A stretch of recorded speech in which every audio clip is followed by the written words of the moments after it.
보겠습니다. 로마서 12장 3절에서 8절인데요. 같이 교독하시겠습니다. 내게 주신 은혜로 말미암아 너희 각 사람에게 말하노니 마땅히 생각할 그 이상의 생각을 품지 말고 오직 하나님께서 각 사람에게 나누어 주신 믿음의 분량대로 지혜롭게 생각해라. 우리가 한 몸에 많은 지체를 가졌으나 모든 지체가 같은 기능을 가진 것이 아니니 이와 같이 우리 많은 사람이 그리스도 안에서 한 몸이 되어 서로 지체가 되었느니라. 우리에게 주신 은혜대로 받은 은사가 각각 다르니 혹 예언이면 믿음의 분수대로, 혹 섬기는 일이면 섬기는 일로, 혹 가르치는 자면 가르치는 일로, 혹 위로하는 자면 위로하는 일로, 구제하는 자는 성실함으로, 다스리는 자는 부지런함으로, 긍휼을 베푸는 자는 즐거움으로 할 것이니라. 아멘. 찰스 베냉겐이라고 하는 그 선교학자가 모이는 교회, 흩어지는 교회라는 책을 썼습니다. 그는 이 책에서요, 오늘날 교회에는 두 가지의 기능이 있다고 말을 합니다. 그 하나가 뭐냐면 교회는 성도들이 모이게 해야 한다는 것이에요. 또 하나의 기능은 뭐냐? 이제 모인 성도들이 잘 훈련받아서 세상에 흩어지게도 해야 한다는 것입니다. 여러분, 오늘날 교회가 이 세상에 존재하는 목적은 무엇입니까? 우리가 계속 강조하지 않습니까? 교회를 하나님이 이 땅에 세우신 목적은 뭐냐? 결국은 흩어져서 우리가 받은 그리스도의 사랑을 세상에 증거하고 나타내는 것입니다. 다시 말하면 미셔널 처치가 돼야 된다는 거예요.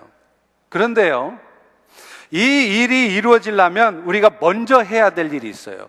먼저 흩어지기 전에 모여서 하나님으로부터 능력을 공급받고 또 세상을 섬기는 훈련을 해야 한다는 것입니다.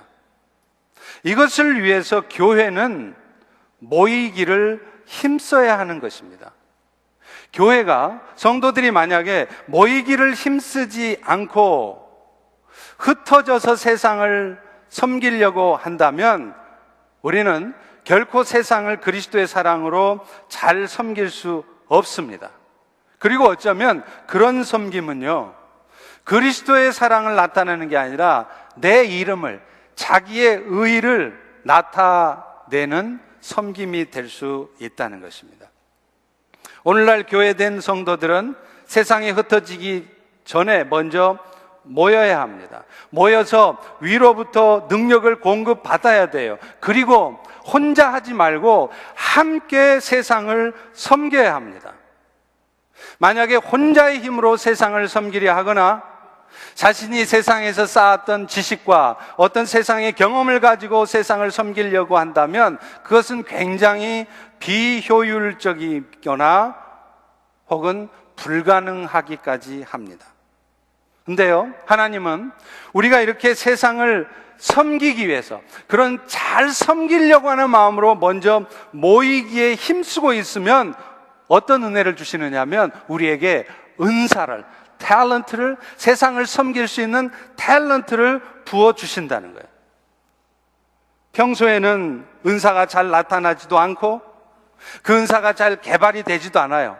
성장이 되지도 않아요. 그랬던 사람들이어도 교회 안에서 모이기를 힘쓰면서 하나님, 내가 이 은사를 가지고 하나님 나라를 위해서, 세상을 위해서 섬기겠습니다. 그러고 있으면 하나님은 우리에게 주신 은사가 무엇인지를 알게 하시고 그 은사가 드러나게 하시고 그 은사가 계속 성장되고 개발되게 하신다는 것입니다. 이것이 하나님의 섭리입니다. 그렇기 때문에 사실 저는 은사가 없는 것 같아요, 할 줄 아는 게 아무것도 없어요, 이렇게 말하는 것은 어쩌면 저는 그동안 교회에서 섬김의 기회를 가져보지 않았어요 라고 말하는 것과 같을 수 있다는 거예요. 왜 그러느냐면 우리 하나님은요, 우리 모두에게, 여러분 모두에게 반드시 세상을 섬기라고 한 개 이상의 은사를 여러분 모두에게 주셨기 때문에 그렇습니다. 지난 주일 우리는요, 우리 모두는 하나님의 은혜로 오직 예수 그리스도의 피값으로 구원받은 성도들이라는 것을 배웠어요. 그리고 그 구원의 은혜를 받은 성도들은 어떻게 살아야 되느냐? 그 그리스도인의 삶의 첫 단추, 가장 첫 걸음은 바로 산제사의 삶이다 하는 것을 배웠습니다. 그 산제사의 삶이라는 것은 무엇이었습니까? 내 인생을 내 뜻대로 이루어가려고 하는 것이 아니라 오늘도 나보다 나를 더 잘 아시는, 내 인생 전체를 다 꿰뚫어 보고 계시는 그분께 내 인생을 맡기고 사는 것, 이것이 산제사의 출발이었습니다. 그리고 그 과정에서 어찌하든지 내 욕심대로, 내 뜻대로 살아가려 하는 것이 아니라 내 욕심, 내 뜻, 내 주장 내려놓고 오직 하나님께 초점을 맞추는 마음으로 하나님이 나에게 주신 상황 앞에 아멘 하는 것, 이것이 산제사라는 것을 배웠어요. 내가 그 상황을 이해할 수 없고 내가 감당할 수 없는 상황일지라도 나보다 나를 더 잘 아시는 하나님께서 주신 상황이라면 아멘 해보겠습니다. 이것이 사실은 산제사가 된 성도들의 삶의 모습이라는 거예요. 그리고 그렇게 하다 보면 때로는 나만 손해보는 것 같고요, 내 인생 아주 쫄딱 망할 것 같고요, 모든 것이 엉망될 것 같지만 사실은 그렇게 할 때, 내가 산제사로 드려질 때 비로소 하나님이 등장하시고 나타나셔서 일하신다는 것을 알았어요. 그래서 하나님의 뜻은 지금은 이해할 수 없지만, 도대체 왜 이런 일이 내 인생에 있게 하시는지 알 수 없지만 그 하나님의 뜻은 항상 결국은 온전하셨다는 것을 하나님 스스로가 우리에게 증거하시고 나타나신다는 것을, 나타내 주신다는 것을 우리는 깨닫게 되었습니다. 오늘 저희가 살펴보려고 하는 것은 그 산제사의 삶의 또 다른 하나의 표현으로, 우리 성도들이 교회를 위해서나 혹은 세상을 위해서 섬길 때는 내 지식을 가지고 내 힘을 가지고 섬기려고 하는 것이 아니라 사실은 하나님이 주신 은사를 가지고 욕심내지 말고 하나님이 우리 각자에게 주신 분량대로만 섬겨야 된다는 것이에요. 이게 사실은 산제사의 삶이라는 겁니다. 우리 다 같이 3절을 다시 한번 읽어보겠습니다. 시작. 내게 주신 은혜로 말미암아 너희 각 사람에게 말하노니 마땅히 생각할 그 이상의 생각은 품지 말고 오직 하나님께서 각 사람에게 나누어 주신 믿음의 분량대로 지혜롭게 생각하고 행동하라는 거예요. 교회와 세상을 위해서 헌신하고 봉사하고자 하면은요, 하나님은 여러분에게 은사를 부어주신다고 약속하셨어요. 그런데 그 하나님 주시는 은사는요, 우리 모두가 다 각각 달라요. 다 같지 않단 말이에요. 하나님께서 각 사람에게 나눠주신 믿음의 분량이라는 이 말씀이 바로 그걸 말하는 것입니다. 하나님 우리 각자에게 부어주신 은사가 서로 다르다는 거예요. 왜 그러느냐면 하나님께서는 몸된 교회를 세워가실 때 모든 지체가 똑같은 일을 하게 하시지 않았어요. 서로 다른 역할이 우리 모두에게 다 주어져 있다는 것입니다. 여러분 생각해 보십시오. 교회 지체들이 모두가 다 설교를 한다 그러면 그거 어떻게 되겠습니까? 또 성도들 모두가 다 치킨인지 키친인지 부엌에 들어가서 주방 봉사를 하면 어떻게 되겠습니까? 어떤 사람은요, 말씀의 은사를 받은 사람이 있어요.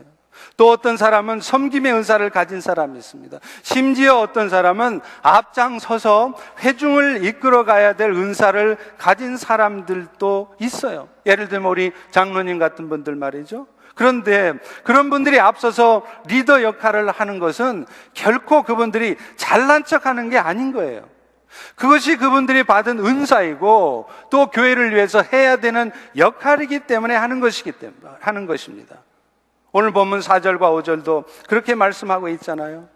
우리가 한 몸에 많은 지체를 가졌으나 모든 지체가 같은 기능을 가진 것이 아니니 이와 같이 우리 많은 사람들도 그리스도 안에서 한 몸이 되되 서로 지체가 되었다는 거예요. 우리 모두는 다 그리스도의 몸을 이루는 한 몸이에요.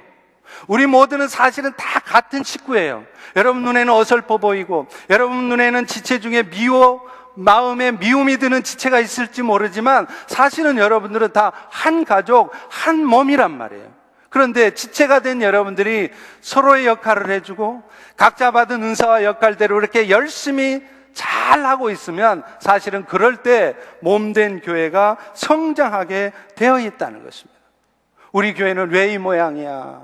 왜 교회가 이 꼴이야? 그렇게 말할 게 아니라 나 한 사람이 우리 각자가 각자의 맡은 역할을 은사대로 열심히 잘하고 있으면 결국 교회는 아름다운 공동체로 하나님이 기뻐하시는 몸으로 세워지게 되어 있다는 것입니다. 여러분, 그렇기 때문에 우리 지체들은 각자 맡은 역할들을 잘 해줘야 돼요. 내가 받은 은사대로 내 역할을 감당할 때 사실은 나도 성장하고 교회도 성장하고 우리 모두에게 유익이 되는 것입니다. 예를 들어 볼까요? 목사인 제가 목사도 성도들을 섬길 줄 알아야 하는 거야 하면서 목사인 제가 만약에 설교 준비는 안 하고 맨날 주방에 들어가서 주방 봉사를 하고 있으면 어떻게 될까요? 아마 주방에 있는 몇몇 분들은 우리 목사님은 섬길 줄 아는 목사님이야 하면서 저를 좋아하실지 모르겠지만 대부분의 성도들은 결국 안 좋아하게 될 것입니다. 왜냐하면 설교 준비는 안 하고 밥 짓는 데만 시간을 보내다 보니까 설교는 맨날 죽을 쓰게 되기 때문에 그래요. 또 어떤 사람은요, 찬양의 은사가 별로 없는데 자신이 찬양을 하고 싶다거나 또 앞에 서서 찬양하는 모습이 멋있어 보여가지고 그래서 찬양팀에 서려고 한다면 어떻게 되겠어요? 우리 찬양팀은 아닙니다. 여러분, 그러면 본인은 정말 만족스러워할지 모르겠지만 성도들은 예배 시간 내내 괴로워해야 되는 수가 있다는 거예요. 실제로 제가 그랬습니다. 제가 처음 예수 믿은 지 얼마 안 됐을 때요, 교회 갔는데 어느 전도사님이 세상에 찬양 인도하는 것도 그렇게 멋있는데 피아노를 치면서 찬양 인도를 하는 거예요. 그래서 제가 보면서 와, 멋있다. 나도 저렇게 피아노 치면서 찬양 인도를 한번 해봤으면 좋겠다. 그렇게 생각만 하고 말았어야 되는데 저는 그것을 실행에 옮겼습니다. 그래서 제가 피아노를 배우기 시작한 거예요. 그리고 정확하게 한 달 후에 때려치웠습니다. 왜냐하면 저와 피아노는 일평생 함께 갈 수 없는 운명이라는 것을 금방 하루 이틀 해보니까 금방 알겠더라고요. 저는 손가락이 짧아서 피아노를 잘 칠 수도 없어요. 선천적으로. 더군다나 박자 감각이 없습니다. 이런 제가 어떻게 이 피아노를 칠 수 있겠어요? 그런데 우리 하나님은 말 못하는 모세에게 말 잘하는 아론을 붙여주듯이 피아노 못 치는 저에게 피아노 잘 치는 아내를 붙여주셨습니다. 이게 하나님이 하시는 일이에요. 내가 안 해도 되게. 우리 모두에게는 각자 하나님이 주신 은사가 있습니다. 그리고 그 은사를 따라 각자 맡은 역할을 잘 할 때 남의 거 부러워 안 하고 나에게 주신 거 가지고 내 역할 잘 감당할 때 그럴 때 몸된 교회는 잘하게 되어 있다는 거예요.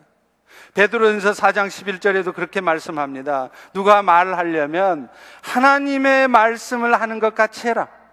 마치 하나님이 말씀하시는 것처럼 그렇게 말씀을 해야 된다는 거예요. 또 누가 봉사하려면 대충 하지 말고 하나님이 공급하시는 힘을 갖고 하는 것처럼 그렇게 봉사하라는 거예요.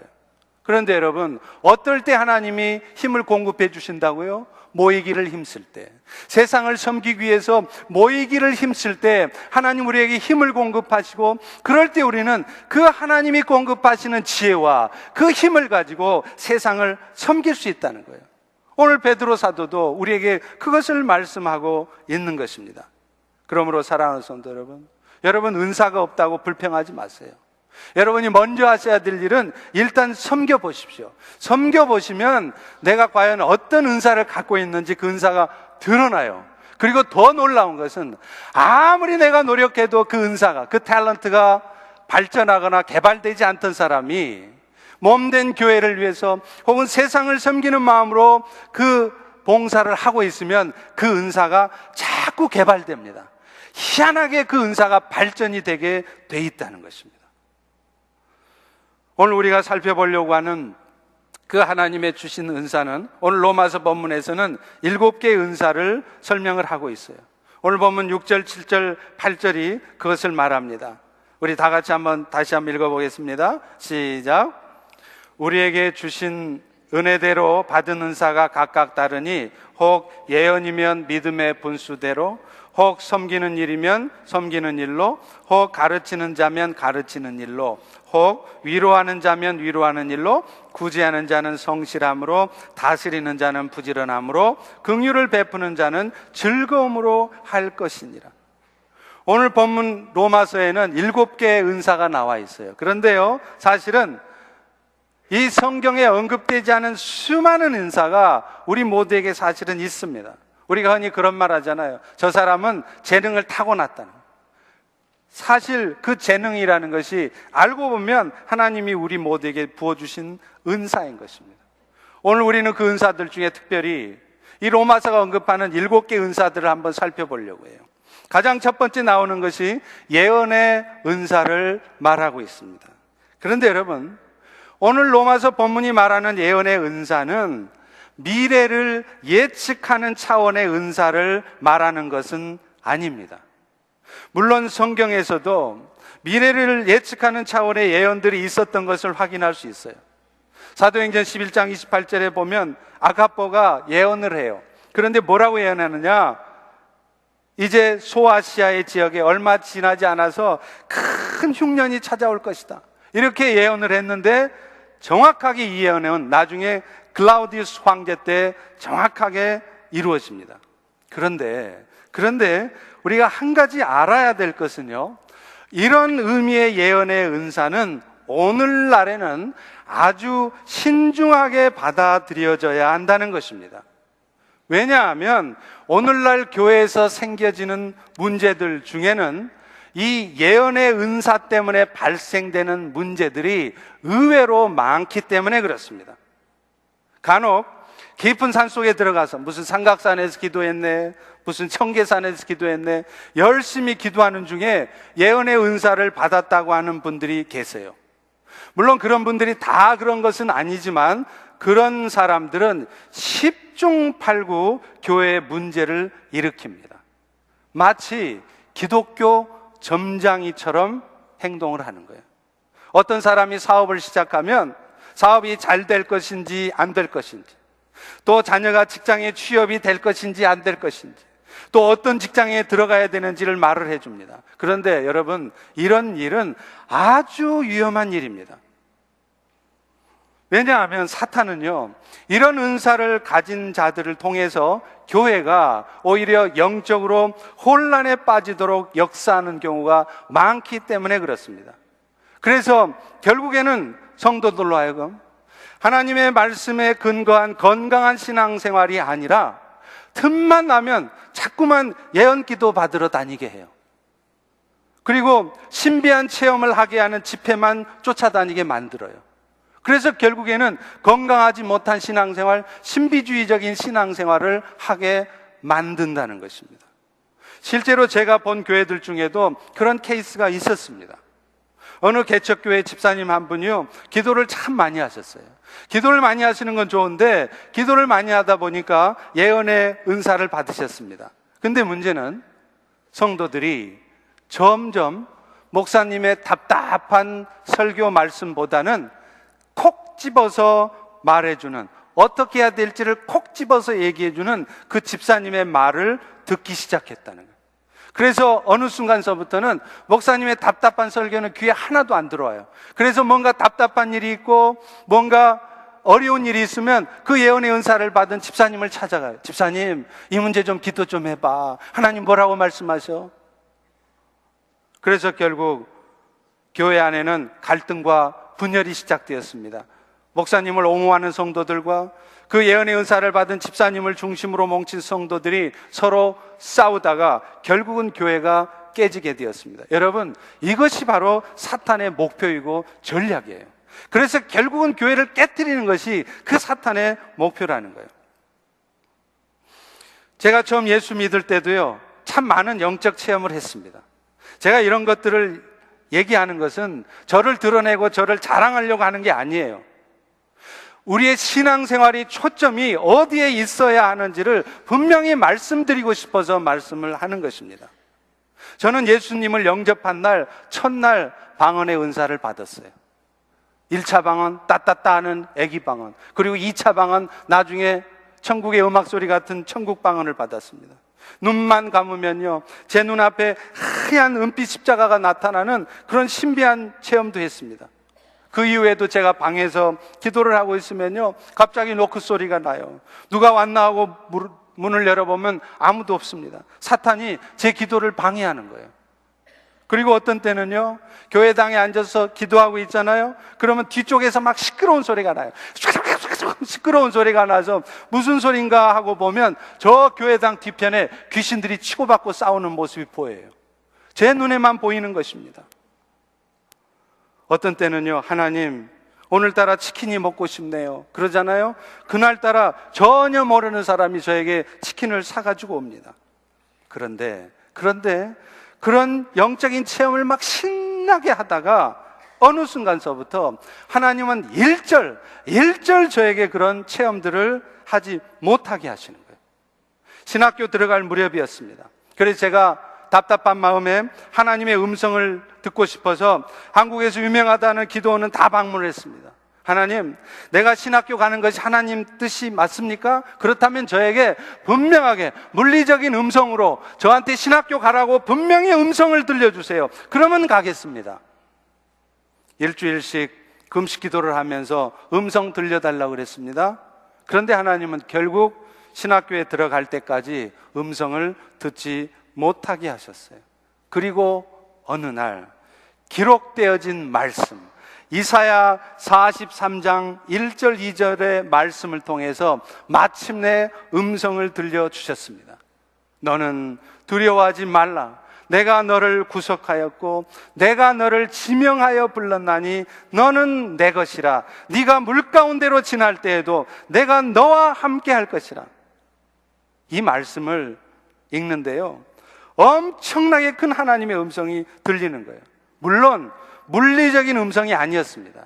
제 심령에 하나님이 말씀하시는 것이었어요. 나중에서야 제가 신학교에 가서 알았습니다.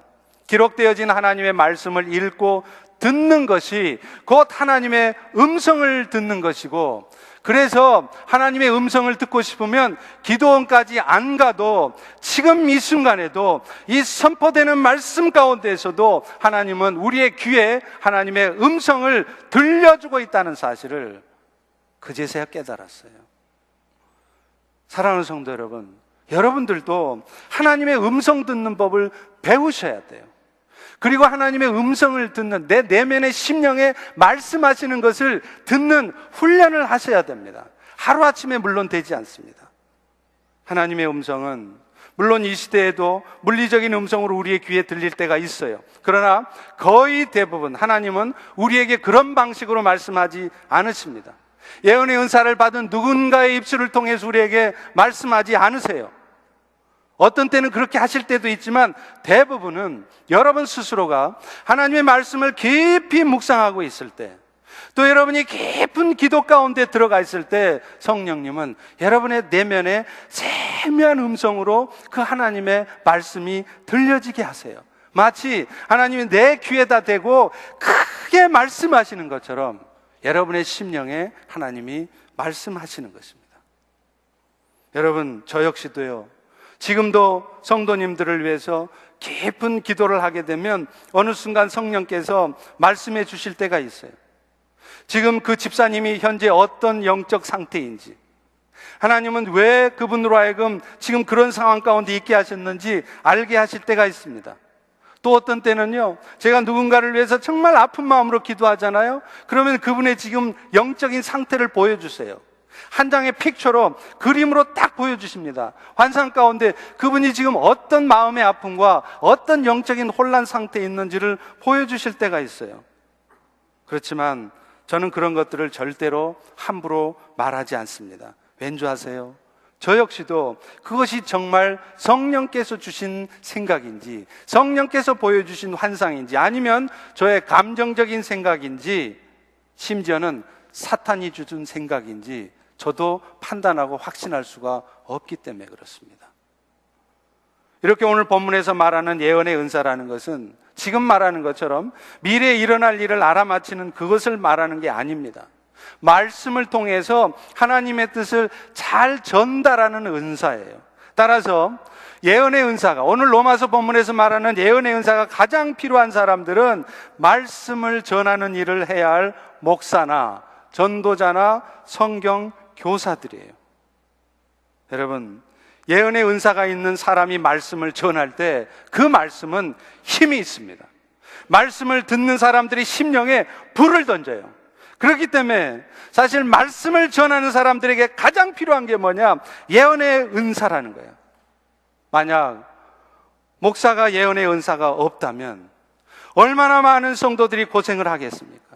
설교 시간이 은혜의 시간이 아니라 계속해서 인내를 훈련해야 되는 시간이 될 수도 있어요. 그래서 저 역시도 저를 위해서 기도할 때 가장 먼저 하는 기도가 뭔지 아세요? 하나님, 저에게 말씀의 능력을 주세요. 제가 능력 있는 목사, 이름 날리는 목사, 그래서가 아니라 하나님, 말씀의 능력이 있어야 우리 성도들의 삶이 변화될 것이 아닙니까? 그 말씀의 능력으로 말미암아서 성도들의 복음의 능력을 체험하지 않겠습니까? 하나님, 은혜의 말씀을 전하게 해주시고, 성도들을 도전하는 말씀을 주시고, 하나님 정확한 말씀을 주시고, 풍부한 말씀을 전하게 해주시고, 재미있게 말씀을 전하게 해달라고, 저는 매일 저에게 이런 은사를 달라고 하나님께 기도합니다. 여러분도 기도하셔야 돼요. 우리 성도님들도 우리 목사님들을 위해서 기도하셔야 돼요. 아니, 저 목사님은 왜 이렇게 설교회가 저 모양이야? 그런 말씀 마세요. 여러분은 그런 말 할 자격 없습니다. 그런 말 하기 대신에 기도해 주셔야 돼요. 하나님, 우리 김 목사님, 이 목사님, 박 목사님, 저 목사님에게도 예언의 은사를 부어주셔서 저가 어느 곳에서 어떤 성도들에게 말씀을 전할지라도 그 말씀에 능력이 있도록 하나님 은혜를 부어주세요. 여러분이 그렇게 기도하셔야 되는 것입니다. 그리고 그것은 목사님들을 위한 것이기도 하지만 결국은 여러분 자신을 위한 것이기도 하기 때문에 그렇습니다. 두 번째는요, 섬김의 은사를 말하고 있어요. 이 섬김의 은사라는 건 뭐냐? 다른 사람이 일을 잘 할 수 있도록 옆에서 도와주는 역할을 하는 은사예요. 여러분 아시다시피 사도 바울을 도왔던 사람이 바나바 아닙니까? 바나바도요, 처음에 사역을 시작할 때는 오히려 바나바가 바울을 지도하고 바울을 이끌었던 사람이에요. 그런데 나중에 바뀌어졌어요.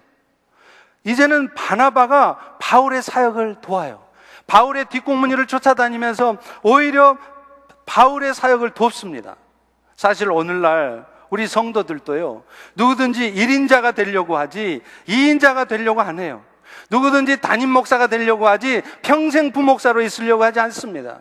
그런데 여러분, 아름다운 조역자가 없을 때 빛나는 1인자는 결코 없는 거예요. 여러분 모두가 다 1인자가 되려고 하지 마세요. 2인자가 되는 것에 만족하십시오. 옆에서 1인자를 잘 섬기는 것, 그것이 가장 큰 은사이고 여러분이 하나님을 가장 잘 섬기는 방법일 수 있습니다. 19세기의 복음전도자 D.L. 무디가 수많은 부흥 집회를 이끌 때 그의 곁에는 항상 생키라는 찬양 사역자가 있었어요. 그는 가는 곳마다 찬양을 통해서 사람들의 마음을 열어줍니다. 그리고 그 심령이 뜨거워진 사람들에게 무디의 설교가 선포되어지면 그 말씀에 사람들은 감동을 받아요. 생키는요, 항상 자신을 드러내는 것이 아니라 어떻게 하면 무디가 은혜로운 말씀을 통해 청중들에게 은혜를 끼칠 수 있을까를 고민했다는 거예요. 또 무디에게는 훌륭한 신학 박사도 있었습니다. 아시다시피 무디는 구두수성공 출신 아닙니까? 따라서 신학적인 배경이나 학문적인 바탕이 약했어요. 그래서 그에게 하나님이 누구를 붙여주셨느냐? 무디로 하여금 신학적 문제가 없도록 무디의 설교문을 교정해주고 정리해주는 사람을 붙였습니다. 그분이 누구시냐면 한국에 있는 그 예수원의 대천덕 신부님의 할아버지인 R.A. 토레이 박사였어요. 한국에서는 여비서 하면 보통 우리는 어떤 사람을 떠올립니까? 얼굴 기가 막히게 예쁘고 슬림해가지고 젊은 아가씨, 그게 비서잖아요. 근데 여러분, 사실 비서의 역할은 짧은 치마 입고 엉덩이 흔들면서 커피 날라다 주는 게 그게 비서의 역할이 아니에요.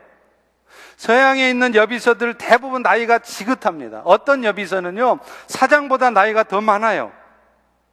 20세기 최고의 설교가라고 하는 존 스타트 목사님의 비서도 그랬습니다. 이 비서는 거의 40년 동안을 스타트 목사님을 보필했어요. 그래서 늘 설교 자료를 준비해 주고요, 정리해 주는 역할을 했습니다. 존 스타트 목사님이 쓴 그 유명한 책 그리스도의 십자가라는 책이 있잖아요. 그 책 서문에 보면 스타트 목사님이 이렇게 썼어요. 이 책을 사랑하는 여비서 프란시스 화이트 헤드에게 바친다.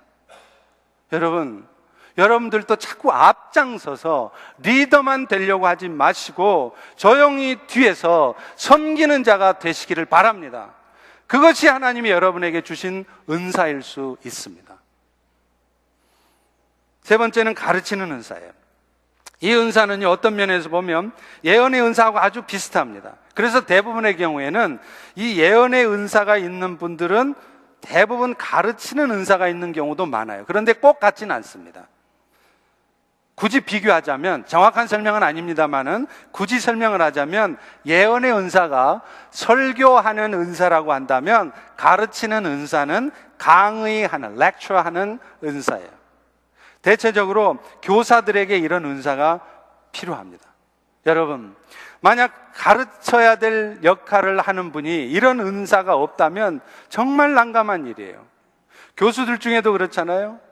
교수들 중에는 분명 뛰어난 학식이 있고 연구를 잘하는 교수도 있지만 가르치는 데는 맹탕인 교수들이 틀림없이 있어요. 이런 분들은 티칭 프로페서가 되면 안 돼요.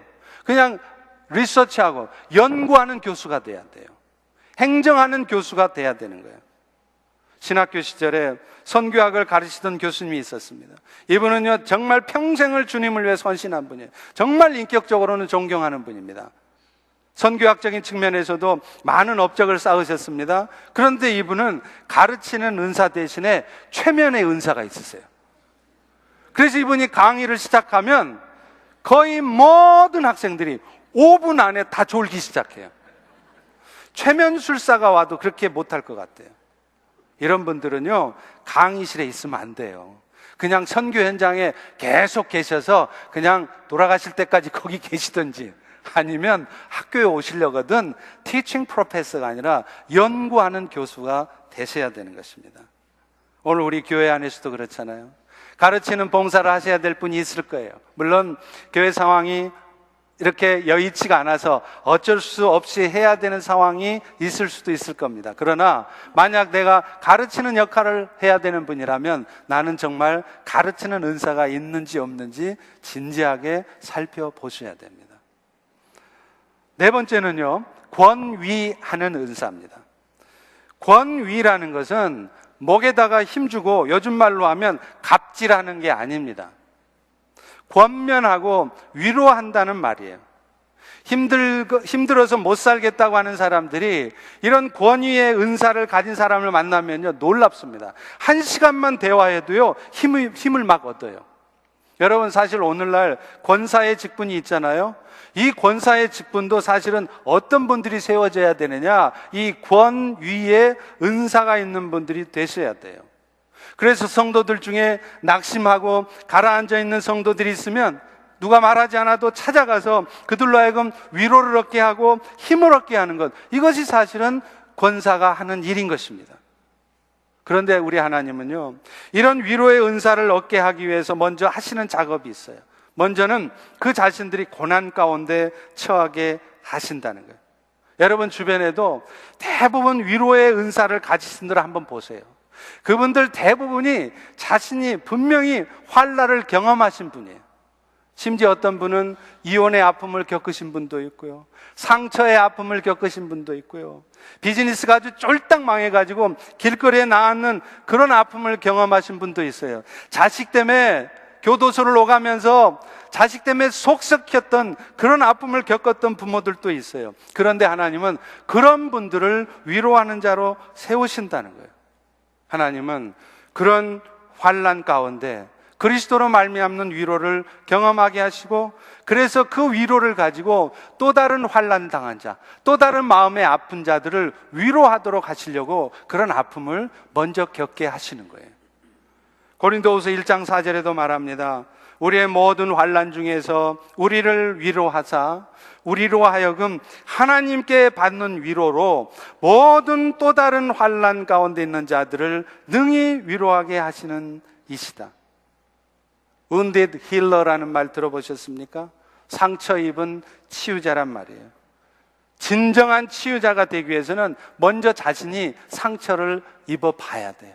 결혼 생활의 아픔도 겪어봐야 되고요, 자식 키우면서 속상하고 정말 하늘이 무너질 것 같은 아픔을 겪어본 사람들, 그런 사람들이 진정한 힐러가 되는 거예요. 그래서 하나님은 오늘 또 여러분 중에 어떤 분들에게는 세상의 위로자가 되게 하기 위해서 여러분에게 먼저 환난을 경험하게 하시는 것입니다. 다른 사람들에게는 상상할 수도 없는 그런 아픔을 오늘 또 지금 여러분이 그래서 겪고 있는 것입니다. 이제 다섯 번째는요, 구제하는 은사입니다. 여러분, 구제라고 하는 것이요, 돈 많다고 하는 거 아니에요. 긍휼의 마음이 있어야 돼요. 그래서 구제 은사는 마지막에 긍휼의 은사하고도 연결이 되어 있습니다. 아무리 돈이 많아도요, 긍휼의 마음이 없으면, 긍휼의 은사가 없으면 구제 못합니다. 그렇기 때문에 하나님 나라에서는 어떤 사람이 부자냐? 돈 많은 사람이 부자 아니에요. 긍휼의 마음이 많은 사람이 부자입니다. 우리 주변에도요, 아무리 돈이 많아도 세상 말로 째째한 사람들 많이 있어요. 이런 사람들은 사실은 가난한 사람들입니다. 그러나 세상에서는 비록 부자가 아닐지라도 항상 긍휼한 마음을 갖고 있어서 하나님 나라의 일을 하는 데 있어서는 큰 손인 사람들, 정말 연약하고 소외되고 아픔이 있는 사람들을 돕는 일행들은 적극적으로 나서는 사람들, 이런 사람들이 진짜 부자예요. 그리고 우리 하나님은요, 그런 사람들에게 더 많이 부어주신다고 분명히 약속하고 계십니다. 누가복음 6장 38절에 보십시오. 주라 그리하면 너희에게 줄 것이니 곧 후히 되어 누르고 흔들어 넘치도록 안겨주리라. 많이 베푸는 자에게 하나님은 많이 주시겠다는 것이 주님의 약속이에요. 마태복음 6장 19절 20절에도 보십시오. 너희를 위하여 보물을 땅에 쌓아두지 말아라. 거기에는 좀과 동록이 있고 도둑이 구멍을 뚫고 도둑질을 하느니라. 오직 너희를 위하여 보물을 하늘에 쌓아두라. 거기는 좀이나 동록이 없고 도둑이 구멍을 뚫지도 못한다. 땅에 재물을 쌓아두려고 하면 생각지도 못한 일이 터져요. 좀이 들어요, 도둑이 들어요. 그런데 하늘에 쌓아두면 어떤 일이 벌어지느냐? 하나님께서 더 많이, 하나님 기뻐하시는 일을 많이 할 수 있도록 더 부어주시고 또 하늘의 상급도 쌓인다는 거예요. 그래서 오늘 마태복음에 뭐라 그럽니까? 너희를 위해서 보물을 하늘에 쌓으라. 하나님을 위해서 보물을 하늘에 쌓는 게 아니라 너희 자신을 위해서 보물을 하늘에 쌓아두라고 그렇게 말씀하고 있다는 것입니다. 여섯 번째는 다스리는 은사입니다. 이것은요, 지도자의 은사예요. 다스리는 은사를 가진 사람 밑에서는 평범한 사람도 유능한 사람이 될 수 있습니다. 저는 대표적인 예가 2002년도에 한국의 축구대표팀을 맡았던 거스 히딩크가 아닌가 싶어요. 히딩크가 처음 한국에서 월드컵 4강 신화를 만들어냈을 때 많은 사람들은 한국 팀이기 때문에 가능했다고 얘기합니다. 그런데 그렇지 않았습니다. 히딩크가 나중에 호주 대표팀 감독을 했을 때 월드컵에서 한 번도 16강에 올라가지 못했던 호주 대표팀이 16강에 올라갔어요. 맨날 꼴찌에서 맴돌던 러시아 대표팀이 유럽컵 대회에서 4강까지 올라갔습니다. 그것은 결코 우연이 아니라 히딩크라는 사람이 바로 다스리는 은사를, 리더십을 가진 사람이었다는 것을 말하는 것입니다. 여러분, 다스리는 은사를 가진 분들의 특징은요, 모든 사람들을 잘 화합하게 한다는 거예요. 우리가 인생 살아가면서 물론 단 한 사람의 반대자도 없도록 할 수 없습니다. 사도 바울도 안 됩니다. 예수님도 안 됩니다. 그렇지만 될 수 있으면 모든 사람과 화목해서 함께 나아가려고 하는 사람, 이런 사람들이 리더십이 있는 사람이에요. 이런 사람들이 다스리는 은사를 가진 사람들입니다. 앞장서서 일하는 것이 좋아 보인다고 모두가 다 리더가 될 수 없어요. 다스리는 은사가 있는 사람들이 리더가 될 때 밑에 있는 사람들도 크고 공동체도 성장하는 것입니다. 그런데 반대로 다스리는 은사가 없는데 그저 일을 잘하니까, 성실하게 열심히 하니까, 물론 그런 분들이 리더가 되어도 나름대로 긍정적인 역할도 있고 또 있을 것입니다. 그러나 진짜 리더가 돼야 될 사람은 다스리는 은사가 있는 사람들이에요. 그럴 때 공동체 전체가 유익을 얻게 되기 때문에 그렇습니다. 그리고요, 그 다스리는 은사를 가진 분들이 앞장서서 일할 때 오늘 우리들은 어떻게 해야 되느냐? 저거 괜히 앞에서 잘난 척한다, 그렇게 생각하시면 안 된다는 거예요. 그분을 리더로 세우신 분은 하나님이시라는 믿음 가운데 그 리더를 존중하셔야 돼요. 리스펙트 하셔야 돼요. 그리고 그분을 잘 따르는 것, 이것이 사실은 주신 은사대로 섬기는 것이고, 사실은 이런 모습으로 사는 성도가 산제사가 제대로 된 성도인 것입니다. 사랑하는 성도 여러분, 우리 하나님께서는요, 우리 모두에게 다양한 은사를 주셨어요. 근데 우리가 어떤 은사를 받았느냐? 내가 얼마나 많은 탤런트가 있느냐? 그거 중요하지 않습니다. 중요한 것은 하나님이 왜 우리에게 이런 은사를 주셨냐는 거예요. 그 은사를 주신 목적이라는 것입니다. 하나님이 우리에게 은사를 주신 것은 나 자신을 위해서 사용하라고 주신 거 아니에요. 음악의 은사가 있다면 그 은사를 가지고 온 미국을 돌아다니면서 콘서트 하면서 최고의 솔리스트, 최고의 바이올리니스트 이름 내라고 그런 은사를 주신 거 아닙니다. 하나님 주시는 그 은사를 가지고 세상 가운데 나아가서 그리스도의 사랑을 나타내라고 우리에게 그런 은사를 주신 거예요. 가르치는 은사를 주셨다면 그거 가지고 학원에서 애들 잘 가르쳐서 돈 많이 벌라고만 주신 거 아닙니다. 그 은사를 가지고 몸된 교회를 위해서 봉사하고 하나님 나라를 위해서 섬기라고 주신 거라는 거예요. 그리고요, 그렇게 섬길 때 하나님은 여러분들에게 놀랍도록 그 은사가 발전되게 하세요. 실력이 부족했던 사람이 기가 막히게 실력이 늘어나게 하시는 것입니다. 고린도전서 14장 12절에도 말씀합니다. 그러므로 너희도 영적인 것을 사모하는 자인즉 교회의 덕을 세우기 위해서 그것이 풍성하기를 구하라. 하나님 우리에게 은사 주신 목적은 교회의 덕을 세우라. Edify the church.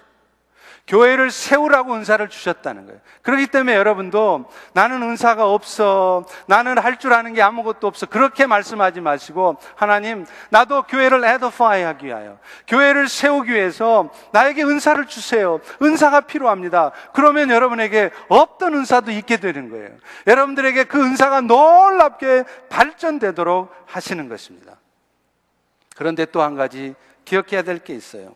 우리가 은사를 구한다고 하나님이 또 우리에게 구한 대로 주시는 건 아니라는 거예요.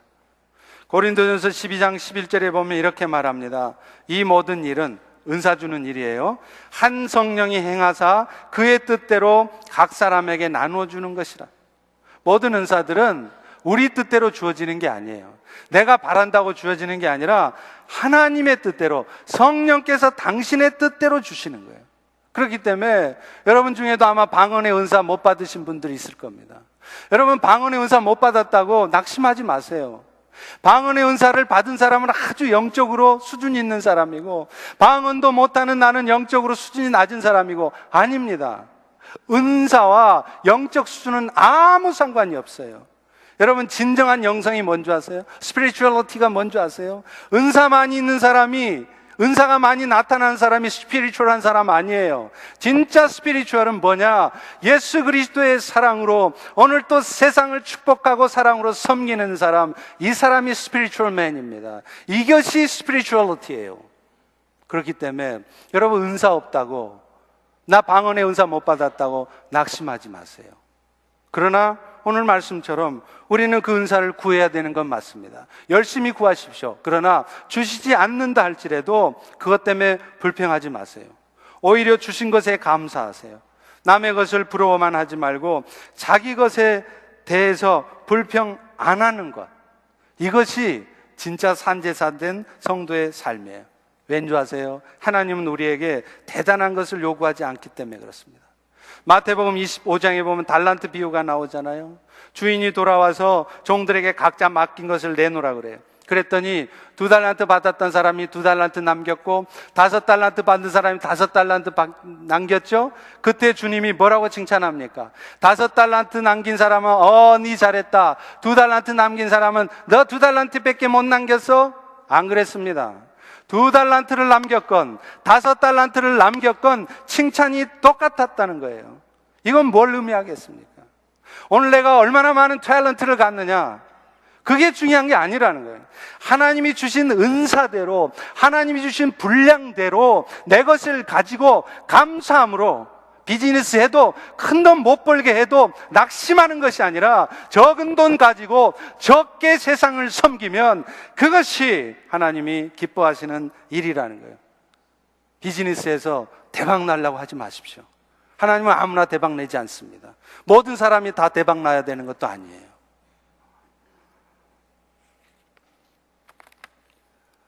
그렇기 때문에 은사가 없다고 낙심하실 필요도 없어요. 하나님은 많이 맡긴 자들에게는 많이 찾는다고 말씀하셨어요. 다시 말하면 머리도 좋고 잘생기고 게다가 성격까지 좋으면 좋아하지 마세요. 하나님이 그런 사람들한테는 많이 찾으세요. 근데 반대로요, 머리도 안 좋아요, 빠가해요. 얼굴도 그렇게 잘 안 생겼어요. 게다가 성격까지 괴팍해요. 그러면 기뻐하시기 바랍니다. 왜냐하면 그런 사람들한테는 하나님이 찾으실 게 없어요. 안 찾으세요. 그냥. 얼마나 속편해요. 있는 거 가지고 사세요. 오늘 보면 3절도 말하잖아요. 마땅히 생각할 그 이상의 생각을 품지 말라는 거예요. 하나님이 각 사람이 주신 분량대로 사시란 말이에요. 자꾸 허황된 꿈 꿔서 그냥 무슨 대박 내가지고 하려고 그러지 마시란 말이에요. 하나님이 주신 대로 사십시오. 적은 것 가지고 열심히 사세요. 아낌없이 사십시오. 그것이 하나님이 원하시는 거예요. 시카고의 윌로우 크릭 교회를 담임하고 있는 빌 하이베스 목사는요, 교회 일을 너무 많이 하다 보니까 영적으로 침체가 왔어요. 그때 그는 자신의 영적 은사를 점검해 봤답니다. 그랬더니 자기에게 가장 큰 은사는 리더십이더래요. 그리고 그 다음이 설교하는 거였다 그럽니다. 그런데 상대적으로 보면 가르치는 은사와 행정하는 은사는 약했대요. 물론 어느 정도 잘하지만, 그래서 그 즉시 그는 가르치는 사역자를, teaching pastor를 hire 했고 또 행정을 전담해서 할 사람을 구했어요. 그리고 그 일을 맡겼어요.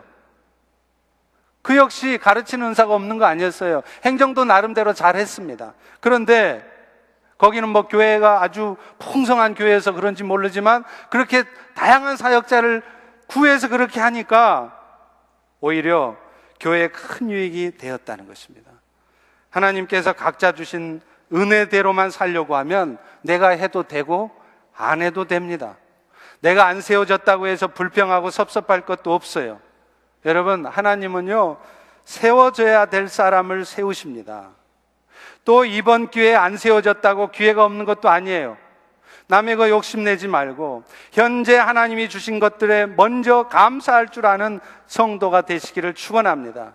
그래서 교회를 섬겨도 즐거운 마음으로 교회 안에서 열심히 섬기는 훈련을 하셔서 세상 가운데 나아가서도 그리스도의 사랑을 마음껏 나타내시는 그런 성도들이 되시기를 주의 이름으로 축원합니다. 이것이 바로 산제사된 성도들의 참된 모습입니다. 이 시간 우리 다 일어나셔서 우리 찬양 중에요. 예, 아까 있었는데 주의 보좌로 나아갈 때요. 그거 같이 한번 찬양하고 기도하고 예배를 마치겠습니다.